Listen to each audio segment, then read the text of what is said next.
Hi, my name is Richard Foronjy.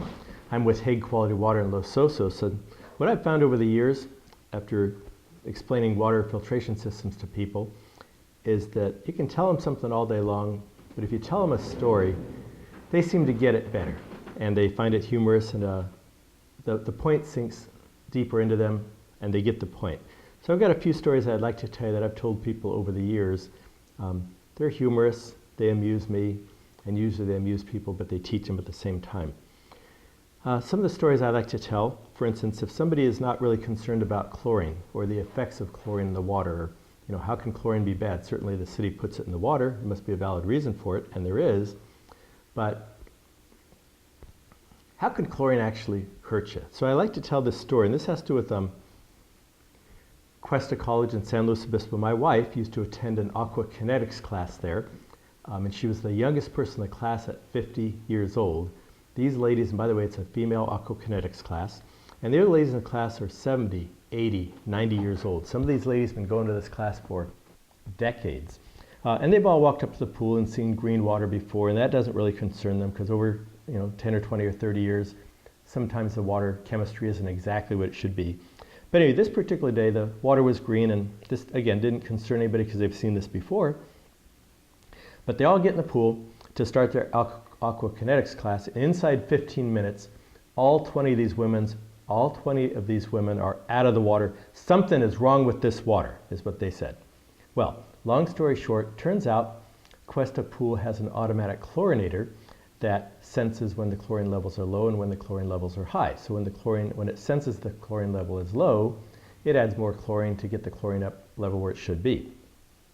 Well, it turns out this sensor was defective, and it thought the chlorine level was low, so it added more chlorine. It got the parts per million, the chlorine level in that pool up to 7 parts per million. This was in the Tribune newspaper. That's how I know all this information. I just know what happened the first day. I didn't understand what happened until I read it in the paper. Got up to 7 parts per million. Well, 7 parts per million may not sound that high. Typically, the municipality likes the chlorine level in the water to be somewhere between 1 and 3 parts per million. 7 may not sound like a lot, but some of these women had new bathing suits. Perhaps you've spilled chlorine on your jeans or a little drop of chlorine on a piece of fabric or something. You've seen what it does. It fades the jeans. Maybe it cuts through the jeans. Well, in this case, some of these ladies had brand new bathing suits. Those bathing suits fell apart literally 3 weeks later. Now, they said to Cuesta Pool, the manager at Cuesta, we think you ought to replace our bathing suits since they were brand new and the chlorine level destroyed my bathing suits. Cuesta declined to replace anybody's bathing suit. They said we had a mechanical difficulty. We're sorry it overchlorinated the pool. We have corrected the problem, but no, we're not going to reimburse you for your bathing suit. The interesting part of the story to me is, so 7 parts per million doesn't sound like a lot, but it destroyed bathing suits inside 3 weeks.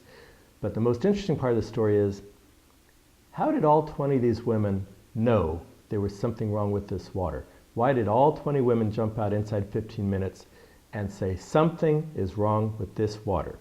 What is the common symptom that they all had that they knew something was wrong with this water? The answer was severe vaginal irritation. That is what they all knew, that something's wrong with the water. Now, had it been a men's aquakinetics class, maybe there wouldn't have been an issue. I don't know the answer to that one. But chlorine is an irritant. We're all aware of that. It was just an easy way to explain to people 7 parts per million is way off the scale, and it doesn't sound like much, but it is.